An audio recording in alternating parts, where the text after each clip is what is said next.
Esta gente a la cual Jesús le dice, venid a mí, porque estáis cansados, trabajados, afligidos, estresados. Esa gente tiene problemas, está cansada, afligida, estresada, por causa de su carácter. Porque es el carácter que le crea problemas. En la familia no habría problemas si no fuera el carácter. En el trabajo no habría problemas si no fuera el carácter. En el vecindario no habría problemas si no fuera el carácter. El carácter lo arruina todo. Por eso Jesús le dice, vengan a mí. Y si ustedes vienen a mí, ¿qué voy a hacer? Les voy a colocar un yugo. ¿Por qué hay que colocar el yugo? Porque si no te coloco el yugo, tú vienes a mí, pero inmediatamente te vas. Y si te vas, te metes en problemas de nuevo. Pero si vienes a mí y aceptas mi yugo, ya no te vas a ir, porque estás amarrado a mi yugo. Y de tanto andar conmigo vas a aprender de mí. ¿Qué cosa? A ser manso y humilde. Tu carácter va a cambiar.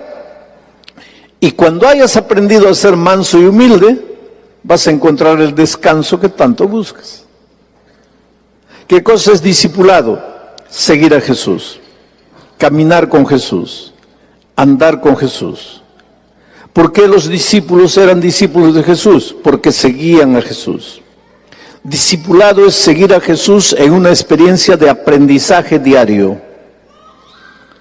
Pero como somos rebeldes, nuestra tendencia no es seguir a Jesús, es vivir solos, andar solos. Por eso Jesús dice, te voy a colocar mi yugo, para que no te separes de mí, para que aprendas a andar de mí. El problema todo del ser humano es el carácter. Y ayer vimos esto, ¿no? Nuestro carácter, deformado por el pecado, es un carácter depravado. Palabra terrible, palabra fea, depravado. Todo aquel que está lejos de Cristo tiene un carácter depravado. Con ese carácter depravado se casa. ¿Y cómo va a tratar a la esposa con ese carácter depravado? ¿Cómo va a tratar al esposo con ese carácter depravado? ¿Cómo va a tratar al hijo con ese carácter depravado? Pues ahí están los problemas. Pero hay cosas más delicadas todavía. Yo llegué a una iglesia, sábado de mañana me senté adelante. Estaba esperando el momento de comenzar el programa, yo iba a hablar. Y se sienta a mi lado una señora, sábado de mañana, llorosa, ojos tristes, se notaba que había llorado. Y me dice, pastor, ayude a mi esposo, por favor. Le digo, ¿quién es su esposo? Es el anciano de la iglesia. Ayúdelo, por favor, hable con él. Pero no le diga que yo le he dicho. Le digo, pero ¿cómo voy a hablar con él? Si me pregunta quién me ha dicho, tengo que decirle quién me ha dicho. No, pastor, no puede, por favor, no puede decirle que yo le he dicho. ¿Pero por qué no? Me va a pegar.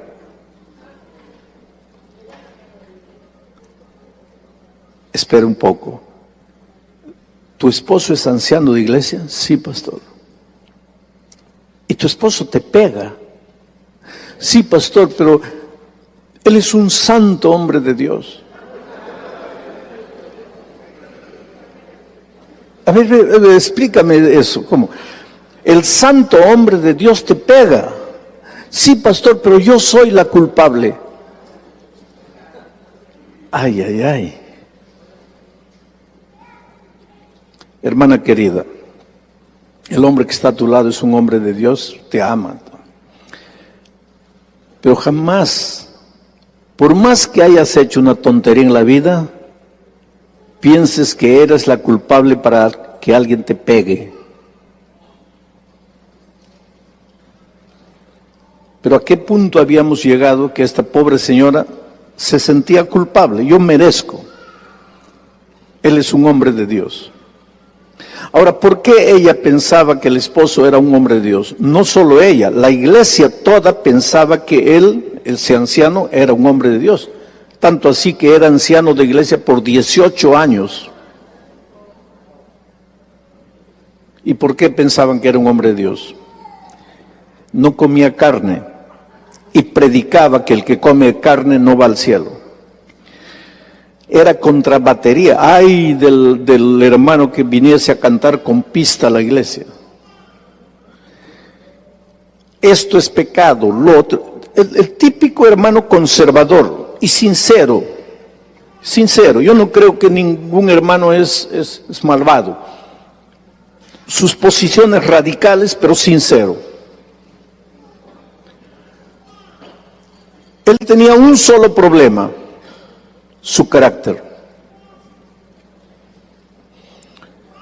Digo, ¿dónde está tu esposo? Me dice, pastor, no voltea atrás, pero allá en la última fila, un hombre con vestido así, ese es mi esposo.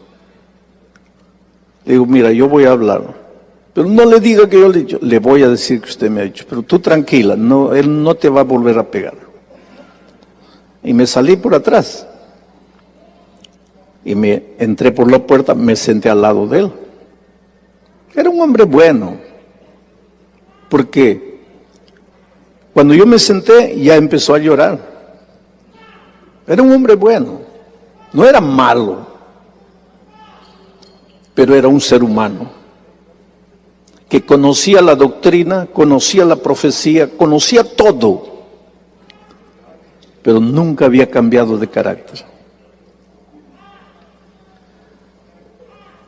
Él me dijo, pastor, usted habló con mi esposa. Claro, él estaba atrás y la esposa, yo estaba aquí, la esposa hablando conmigo, él había visto todo. Pues.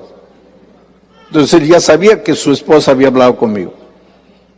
Y llorando me dice, pastor, todo lo que mi esposa le dijo es verdad. Pero pastor, yo no quiero ser así. Yo le pregunté a la señora, ¿cuándo fue la última vez que te pegó? Hoy día, pastor. Hoy día sábado. Pues el tipo no descansa ni el sábado. ¿Y por qué te pegó hoy? Ahora miren, no sé si ustedes los varones son como yo. Yo cuando estoy en casa me visto, me doy una última mirada en el espejo, está la corbata en orden todo, y me voy al carro. Y me siento en el carro a esperar que la esposa venga. Y yo no sé si las esposas de ustedes son como la mía, porque la mía demora bastante. Y yo sentado y ella no aparece. Pero yo sé por qué no aparece. Y tú tal vez no has entendido eso. Porque yo me miré al espejo, estoy bien, me fui al carro y me senté. Pero ella fue a trancar la puerta de atrás para ver si estaba cerrada. Apagó las luces, desligó el gas, cerró las cortinas, vio que estaban todos, mientras eso yo sentado. Agradece a la esposa que Dios te dio, porque si no tu casa ya estaría incendiada hace rato, ya te habrían robado, te habrían asaltado. Gracias a tu esposa que cuida de esos detalles, porque la cabeza del hombre es diferente de la cabeza de la mujer. La cabeza de la mujer es detallista, se preocupa, la puerta trancada, la luz desligada, el gas apagado. Al hombre no le interesa eso, porque el hombre es más práctico, tan práctico que se mete en problemas. Por eso Dios nos ha hecho incompletos. ¿Qué sería de mí si no tuviera una esposa al lado? ¿Y qué sería de mi esposa si no tuviera un hombre al lado? Dios nos ha hecho incompletos para que juntos nos completemos. Lo que mi esposa no tiene, yo tengo. Lo que yo no tengo, mi esposa tiene. Y nos ayudamos mutuamente. Es así con todas las parejas. Pero pues ese sábado había un programa especial en la iglesia y el anciano estaba nervioso. ¿Pero qué? Esta mujer, ¿por qué no aparece? Yo soy anciano, tengo que ser el primero en llegar. Y cuando la pobre entra, pues él ya estaba. El toro bravo ya había despertado, ya estaba. Entonces le dio una bofetada. Después se arrepintió, porque todo el camino a la iglesia, ella llorando y él pidiéndole perdón. Y hija, discúlpame, no quise, no sé qué me pasó. Solo que ese no sé qué me pasó le pasaba siempre. Y cuando llegamos allá, pues la esposa se vino directo a hablar conmigo. Y ahora el hombre me dice, pastor, todo es verdad. Yo no quiero ser así, pero pastor, hay dentro de mí como un animal salvaje que se despierta de vez en cuando y hago tonterías. Yo le pido perdón a mi esposa, yo le prometo que nunca más, pero después de una semana ya estoy haciendo las mismas tonterías. Y pastor, créame, yo no quiero ser así. Y yo te creo. Tú no quieres ser así. Nadie quiere ser así. Pero después de que el pecado entró, el carácter se quedó depravado. Palabra feísima, depravado. Y pues con ese carácter depravado haces las tonterías que haces. Al principio no era así. El hombre había de llevar la imagen de Dios tanto en la semejanza exterior como en el carácter. El hombre fue creado a semejanza de Dios. Cuando dice aquí el hombre, no está hablando del hombre masculino, sino del hombre género, el ser humano. El ser humano fue creado a semejanza de Dios. Su naturaleza estaba en armonía con la voluntad de Dios. Su mente era capaz de comprender las cosas divinas. Su mente era capaz de comprender las cosas divinas. Es que hoy no entendemos las cosas divinas porque nuestra mente ya está torcida. El otro día, yo estuve escuchando las preguntas, pero el otro día a mí me hicieron la misma pregunta. Pastor, ¿en el cielo habrá sexo? Le digo, no, hermano. Entonces no quiero ir.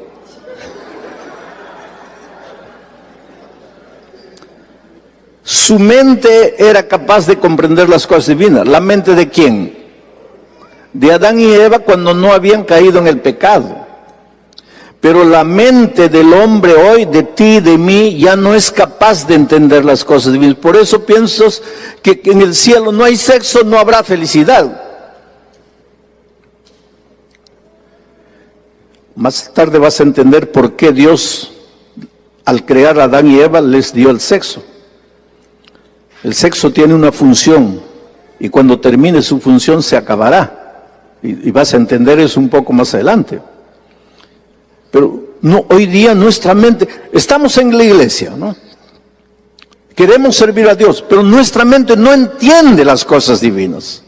Entonces, ¿qué pensamos? Pensamos que es la doctrina, que no hay que comer esto, que no hay que ir para allá, que no hay que sentarse, que no hay que levantarse, que arbolito de Navidad, que cumpleaños. Y pensamos que esa es la vida cristiana, porque nuestra cabecita no es capaz de entender las cosas divinas. ¿Y el carácter? ¿Qué me interesa carácter? Me interesa arbolito de Navidad. Y por el arbolito de Navidad voy a pelear, voy a luchar, voy a dividir a la iglesia. ¿Y el carácter? ¿Qué carácter? No entendemos. No entendemos. Y como hoy día es fácil entrar al computador y escribir, palo para aquí, palo para allá, palo para allá. ¿Y por qué? Porque quiero ir al cielo. ¿Con ese carácter? Escribiendo esas tonterías en el internet, ¿vas a ir al cielo? La cabecita no ha entendido, no entiende. Y el que está en las montañas allá de las penumbras de la tierra es el diablo dando carcajada. Pobrecitos tontos ahí, preocupados con tonterías. Pero lo que realmente vale, nadie se preocupa. Muy bien. Dios creó a Adán y Eva, esto no es cita, esto es lo que yo escribí. Dios creó a Adán y Eva con el propósito de que vivieran una experiencia de amor, de comunión, de compañerismo con Él. Dios no nos creó para que fuéramos estrellas errantes por ahí. Dios nos creó para que fuéramos sus hijos y camináramos con Él. Y mientras camináramos con Él, nuestro carácter sería como el carácter del Padre. Y mientras nuestro carácter fuera como el del Padre, no tendríamos problemas ni con la esposa, ni con el hijo, ni con el vecino, ni con el patrón, ni con nadie. Dios nos creó con el propósito de que viviéramos una experiencia de comunión diaria con Él. El Señor deseaba estar con sus hijos, andar con ellos. Esa es una idea clarísima en el Antiguo Testamento. Yo estoy citando un versículo, pero podría colocar unos 100 versículos del Antiguo Testamento. que dicen la misma cosa. Yo estableceré mi residencia en medio de ustedes. Andaré entre ustedes. Yo seré su Dios y ustedes serán mi pueblo.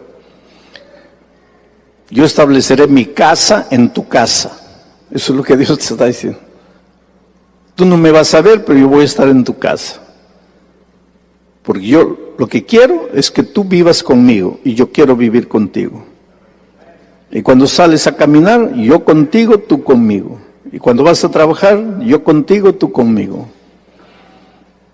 Entonces cuando viene una bala perdida, yo contigo. Caerán a tu lado 1000, 10,000 a tu otro lado, pero a ti nada te tocará, porque yo estaré contigo. Es una experiencia práctica. Yo estar contigo, yo estaré contigo. El anhelo de andar con sus hijos es la esencia de la relación Dios-hombre, la esencia. La idea viene desde el Edén, donde Dios se paseaba al caer de la tarde. El verbo hebreo halak, que se traduce como pasear en Génesis 3:8, puede ser traducido también como caminar o andar. La raíz hebrea halak describe la idea de andar con Dios. Voy a tomar un examen al final del curso. Solo van a recibir el diploma los que aprueben el examen. Entonces, una de las preguntas ya les voy diciendo es, ¿qué significa halak? Tienen que saber. Y hay una palabra opuesta a halak, hebrea. ¿Alguien se recuerda? Ayer lo dije. Agón. ¿Qué significa agón? Apartarse de Dios. ¿Qué significa halak? Caminar con Dios. Mientras Dios quiere que nosotros halaquemos con Él, el diablo quiere que nosotros agón de Él, de Dios. Halak y agón. Ya les estoy dando dos preguntas. ¿Qué significa halak? Caminar con Dios, andar con Dios. ¿Quiénes son los discípulos? Los que halaquean con Dios, los que caminan con Dios, los que van con Dios. Esos son sus discípulos. Si ustedes dicen sí, vamos a establecer un programa de discipulado en la iglesia, lo que están diciendo es, vamos a enseñar a todos los miembros de la iglesia a qué cosa, a halaquear con Dios, a caminar con Dios, a andar con Dios. El diablo no quiere, entonces el diablo quiere que nosotros agón de Dios, nos apartemos de Dios, nos alejemos de Dios. Mira lo que dice, si Adán no se hubiera separado de Dios, mira lo que hubiera pasado. Adán tenía el privilegio de relacionarse íntimamente, cara a cara con Dios. Ese privilegio ya no tenemos nosotros. Adán sí. Porque así como ustedes me están mirando, Adán miraba a Dios.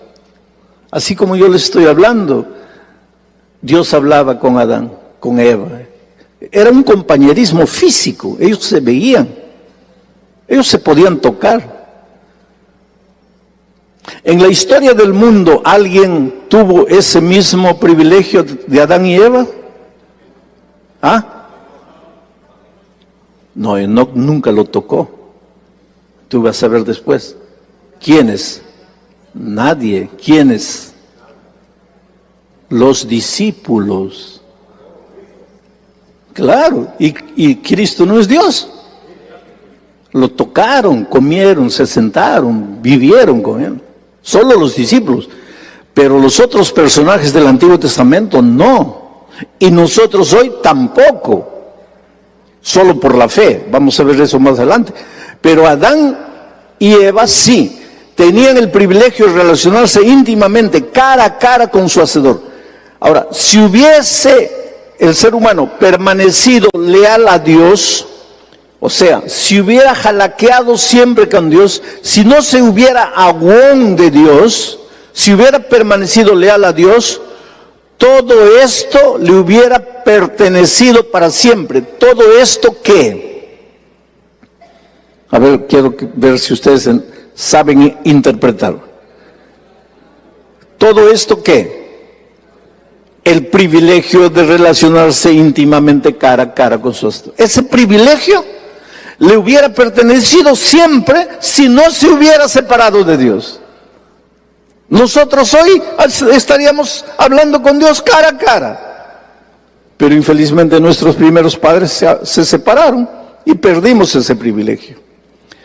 Pero si no nos hubiéramos separado, el ser humano habría cumplido cada vez más cabalmente el objeto de su creación. ¿Cuál era el objeto de su creación? ¿Para qué Dios lo creó? Habría reflejado cada vez más plenamente la gloria del Creador. ¿Y qué cosa es la gloria del Creador? El carácter del Creador. Pero lo vamos a ver un poco más adelante. Ahora miren, ¿cuándo comenzó la tragedia? La sierva de Dios dice, en su estado de inocencia el hombre gozaba de completa comunión con aquel en quien están escondidos todos los tesoros de la sabiduría y la ciencia. Pero después de su caída, ya no pudo encontrar gozo en la santidad y procuró ocultarse de la presencia de Dios. Adán y Eva procuraron ocultarse de la presencia de Dios. ¿Dónde? ¿Dónde se ocultaron de la presencia de Dios? Entre los árboles. Tal es aún la condición del corazón que no ha sido regenerado. No está en armonía con Dios, ni encuentra gozo en la comunión con Él. El corazón que no ha sido regenerado, mire, vamos a entender, el corazón que no ha sido regenerado no encuentra gozo en la compañía de Dios. Se esconde de Dios.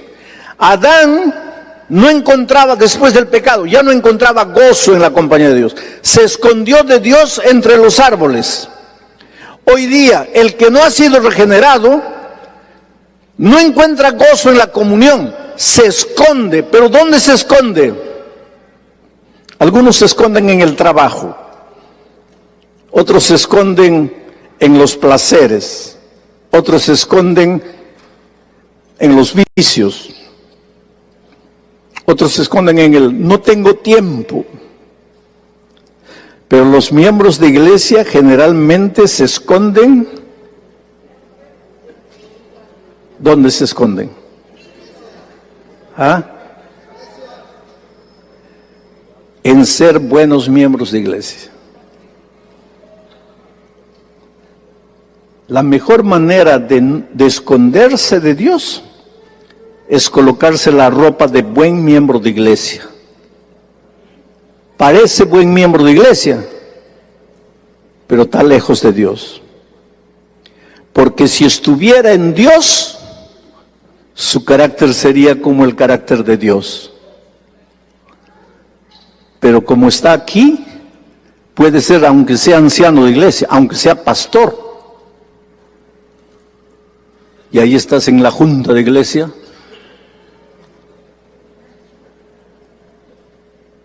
porque estás en la iglesia, pero no estás en Dios. Porque si estuvieras en Dios, tu carácter sería manso y humilde. Te voy a contar una historia para que no te duermas. Un anciano de iglesia, su nombre era Sam. Le decían Sam Piedra, por dos motivos. Porque trabajaba con piedra, lapidaba piedras, para vender piedras, para hacer paredes, decoraciones.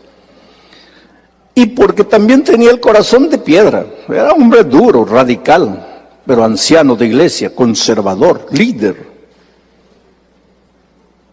20 años en la iglesia. Todos los años anciano. Los pastores a veces tenemos problemas, ¿sabes por qué? Porque nosotros los pastores somos pajaritos que vuelan y se posan en una iglesia 3, 4 años y después levantan el vuelo y van a otra iglesia 3, 4 años, después levantan vuelo, van a otra iglesia. Pero el anciano en la iglesia, 20 años, todos los años anciano. Entonces, aunque no quieras, hermano, comienzas a sentirte dueño de la iglesia. Comienzas a sentirte el cacique.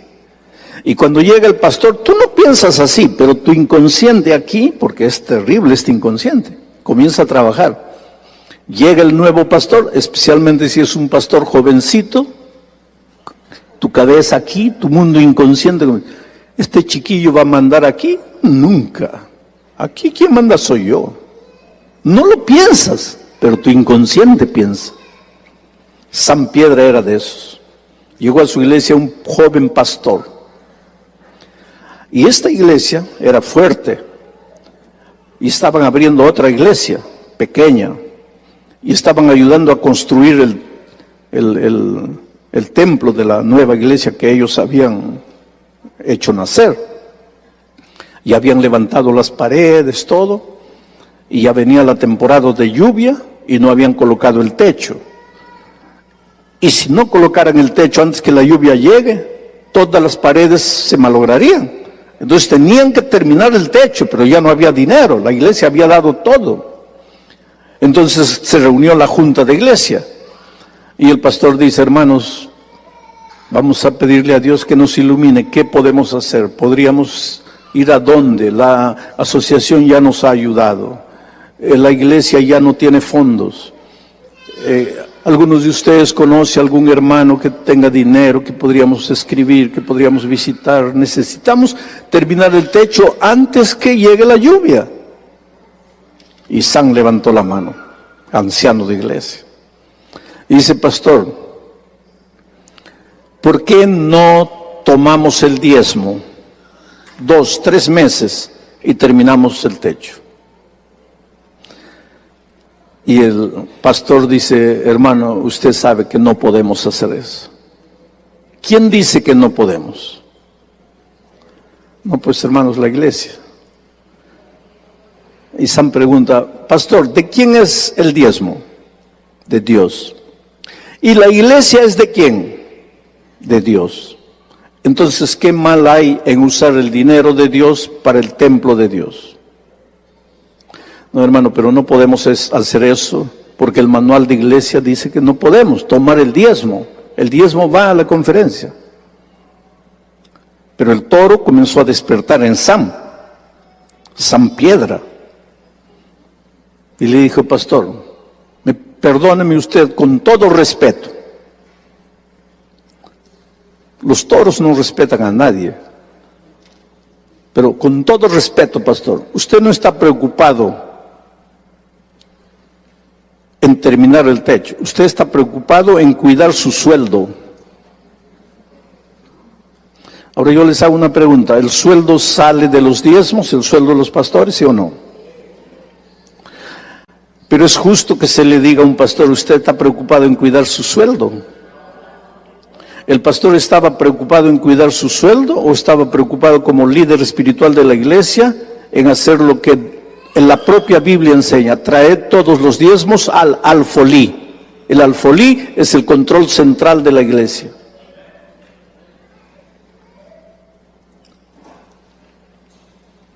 Pero el pastor era un joven, pero con convicciones.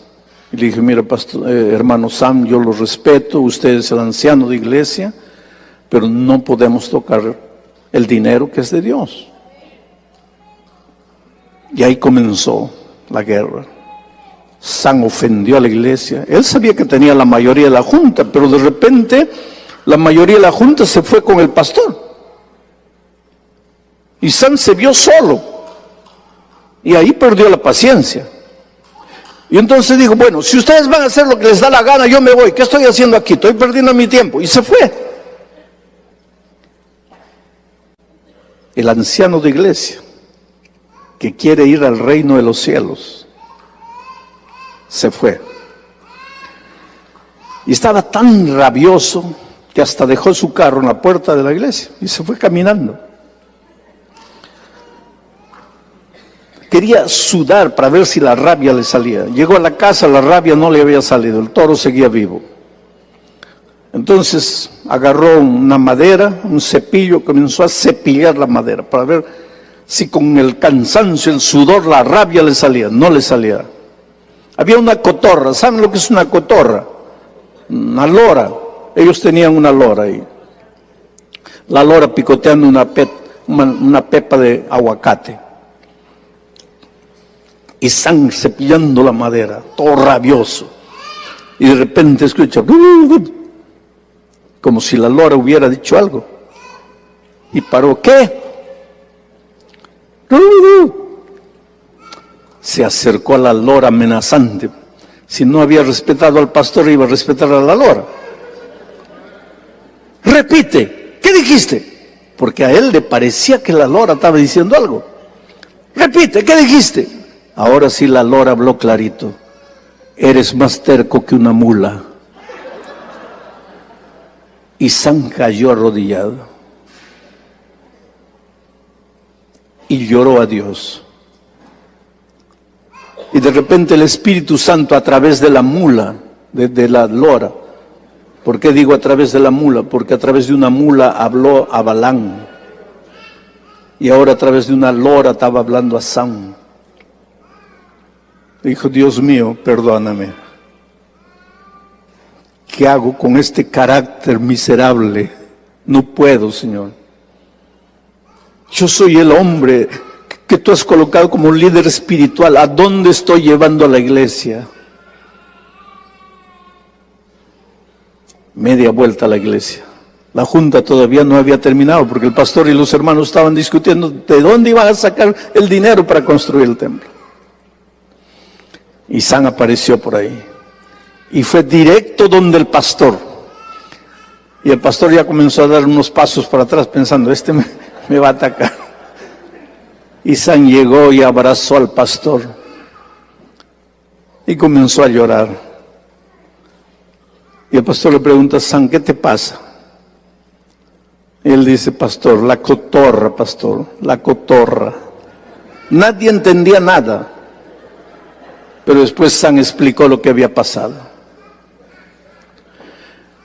Hermano, mi querido hermano, yo no sé si tú eres anciano de iglesia, si tú a veces también tienes esos arrobos de, no es porque eres malo, es porque eres ser humano, como yo, como cualquier hombre de la Biblia, porque estamos en este miserable mundo. Porque cuando el pecado entró, lo primero que hizo fue deformar nuestro carácter. Ahora conocimos la doctrina, pero ¿en qué momento cambió el carácter? Podemos defender el sábado, la profecía, podemos saber quién es la bestia, el apocalipsis, pero ¿y en qué momento cambió el carácter?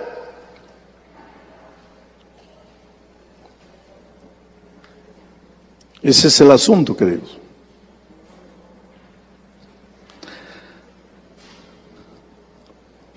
Miren esta otra cita. ¿Cuánto me resta? Ya se está acabando el tiempo. Esto no es cita, esto es lo que yo escribo.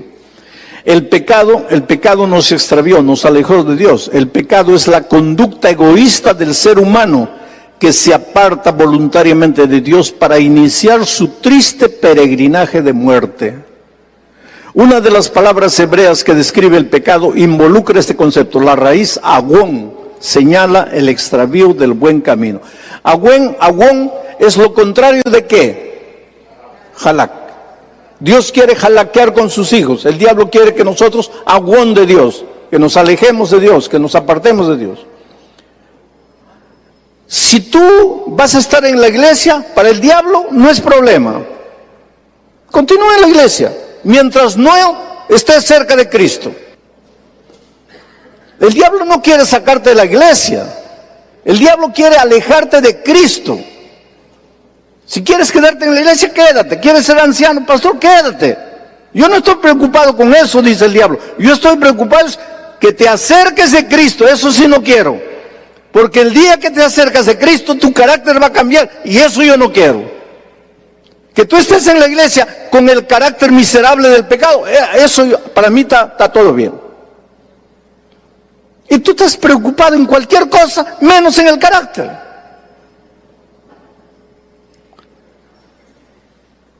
Mira cómo en poco tiempo se malogró todo. Este es el libro, este es el texto, Génesis 5, 1 al 3. Este es el libro de los descendientes de Adán. El día en que Dios creó al hombre, lo hizo a su semejanza. Quiere decir, el hombre fue creado a semejanza ¿de quién? De Dios. Pero cuando Adán tuvo un hijo, mira, el día en que fueron creados les puso por nombre Adán. Y Adán vivió 130 años. y engendró un hijo. Pero el hijo de Adán fue a semejanza ¿de quién? Ya no de Dios. El hijo de Adán ya no fue. Adán fue creado a semejanza de Dios. Su hijo a semejanza de él. Pero él, ¿cómo era su carácter? Depravado. Entonces el chiquito ya era depravadito. Y el nieto, otro depravadito. Y toda la humanidad depravada. Y venimos a la iglesia y nos bautizamos y continuamos depravados. Porque la única manera, la prueba de que has conocido a Jesús, es si tu carácter ha cambiado. Si tu carácter no ha cambiado, perdóname, puedes conocer la doctrina, puedes conocer la iglesia, pero no conoces a Jesús. Porque si conocieras a Jesús, tendrías que ser semejante a Jesús, manso y humilde. ¿Y habría necesidad de un curso de familia si todos los miembros fueran mansos y humildes? ¿Para qué? No habría necesidad. Y con un curso de hogar y familia, yo me siento feliz que nosotros tenemos en la iglesia hombres que enseñan eso, porque hay que educar a la iglesia. Pero con un curso de hogar y familia, tú puedes enseñar a la persona a decir, oh querida, qué linda estás. Pero no puedes hacer que el hombre sea por dentro lo que está diciendo con su boca. Por eso es necesario, muchas gracias, que la transformación sea interior. Estoy llegando al fin de este seminario, de hoy, ¿no? Este seminario continúa. Ahora viene aquí lo solemne, querido. Nunca debemos olvidar que se nos ha puesto a prueba en este mundo a fin de determinar nuestra aptitud para la vida futura. No podrá entrar en el cielo ninguna persona cuyo carácter haya sido contaminado por la fea mancha del egoísmo. En este mundo estamos a prueba. Y lo que va a determinar nuestra ida al cielo no es si hemos hecho esto, si hemos comido esto, si hemos vestido esto, si hemos cantado esto. Lo que va a determinar nuestra ida al cielo es nuestro carácter. Lógicamente que el que reproduce el carácter de Dios, va a cuidar su cuerpo y va a comer bien. No va a pasar trasnochando, maltratando el templo del Espíritu Santo. ¿Por qué? Porque refleja el carácter de Jesucristo. ¿O tuviste a Jesucristo en un bar toda la noche? No, pues. Y si su carácter está reflejado en tu vida, pues vas a tratar con amor, con cariño a las personas, vas a cuidar tu cuerpo, vas a respetar a la iglesia de Dios. Todo se arregla cuando tu carácter cambia. Estamos en prueba en este mundo, hermanos. Y la prueba no es si celebras Navidad o cumpleaños, no, eso no es la prueba. La prueba es tu carácter. La última cita que les voy a leer. Ahora van a entender el sexo. Dios creó al hombre, ¿para qué? ¿Para qué? Está en rojo porque ese es el propósito. ¿Por qué Dios creó al hombre? Dios creó al hombre ¿para qué? Después de pasar por la prueba. ¿Y cuál era la prueba? El carácter. Dios creó al hombre para que después de pasar por la prueba, la familia humana pudiera llegar a ser una con la familia celestial. El propósito de Dios era repoblar el cielo con la familia humana. Ahora yo les hago una pregunta. ¿Por qué el cielo necesitaba ser repoblado? Porque la tercera parte de los ángeles se había ido y el cielo quedó medio vacío. Y entonces Dios creó al ser humano con un propósito, para que después de pasar por la prueba, los seres humanos ocuparan el lugar que los ángeles habían dejado vacío en el cielo. Adán y Eva habían de ser probados para ver si iban a ser obedientes como los ángeles leales o desobedientes. Ahora, en la mente divina, el ser humano iba a reproducirse hasta alcanzar ¿qué número? El número de los ángeles que salieron del cielo. Y ahí cumplía su papel los órganos reproductores. Ese era el plan de Dios. Claro que al darnos la función del sexo, Dios colocó el sexo en el cuerpo humano como fuente de placer también. No sé si me va a dar tiempo para hablarles un poquito de la teología del sexo. La teología de es lo que Dios piensa de. La teología del sábado es lo que Dios piensa del sábado. La teología de la alimentación es lo que Dios piensa de la alimentación. La teología de la música es lo que Dios piensa de la música. La teología del sexo es lo que Dios piensa del sexo. Y lo que Dios piensa sobre cualquier asunto está en la Biblia. Entonces tienes que ir a la Biblia. Con nuestra mente humana no podemos entender cómo la vida podría ser bonita sin sexo. Es porque nuestra mente es humana. Pero cuando vayamos al cielo, vamos a descubrir que hay tantas fuentes de placer, emocionales, mentales y físicas, que ni te vas a recordar que un día hubo sexo. Algunos dicen, pastor, ¿yo sabré que mi esposa es mi esposa allá en el cielo? Claro que sí. ¿Acaso te va a dar amnesia? ¿Acaso cuando Cristo venga te va a borrar la memoria? No, tú vas a saber quién es tu esposa, quién es tu hijo. Y si me casé 7 veces, vas a ver quiénes son tus 7 esposas. Y les vas a amar. Pero pastor, y no va a haber celo. Pero si ya estamos en un mundo sin pecado y el celo es pecaminoso, ya no va a haber celo. Es otro tipo de amor, no es el amor humano de esta tierra. Es lo que el profesor estaba diciendo antes, ¿no es cierto? Tú no te preocupes que lo que te espera en el cielo es cosa que ojo no vio, ni oreja oyó, ni ha subido en el pensamiento del hombre. Hoy día el sexo es un caramelito. Tú no sabes que en el cielo Dios tiene un chocolate Godiva de sabores que tu pobre paladar nunca ha probado. Tú estás preocupado si habrá sexo en el cielo. No te preocupes con eso, preocúpate con ir. Y para ir, que el carácter de Dios sea reproducido en tu vida. Ahora me vas a decir, pastor, ¿quiere decir que yo tengo que esforzarme ahora, concentrarme para que el carácter de Cristo se reproduzca en mi vida? Concéntrate en lo que quieras, querido. Vas a estar perdido, porque quien transforma el carácter no eres tú, es Cristo. ¿Y cómo lo hace? Lo vamos a ver a partir de mañana.